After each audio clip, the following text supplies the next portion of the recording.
এখানে আমি তাদের রকম দাঁড়াবো না। এই শ্রীরাম যখন বাড়ি বাড়ি যেতে চায়, কৃষ্ণই আমার আর আপত্তি কোথায়? আদর্শ রাখা নিয়ে বাড়ির দিকে যাবো, বাড়ি গিয়ে মায়ের হাতে কীটনাশনি খাবো। না করে তাই তো কি করি দিবে না, আগে আগে বাড়ির দিকে আমি তো যাবো না। কৃষ্ণ আমি বলি তোমারও ইয়ে পাঠে, তোমাকে ভক্তরা বড়ই ভালো পাঠে। মা তারাই একে একে ছুটে বটে গেল, আরো অনেক টাকা জানি দক্ষিণ আমি গেল।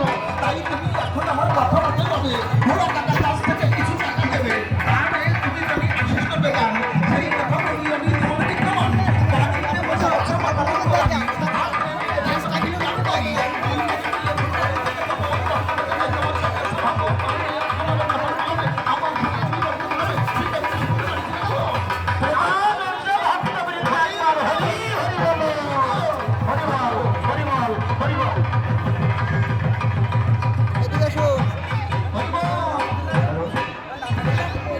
গ্রামবাসীকে আহ্বান করা যাচ্ছে, ভোগের মালা সাথে হবে, আপনারা একটু মন্দিরের সামনে চলে আসুন।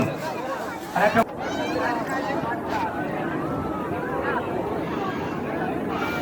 বেলুন থাকবে কিন্তু। এদিকে আসো, এদিকে আসো, আমার কাছে দাও, আমার কাছে দাও, আমার কাছে দাও।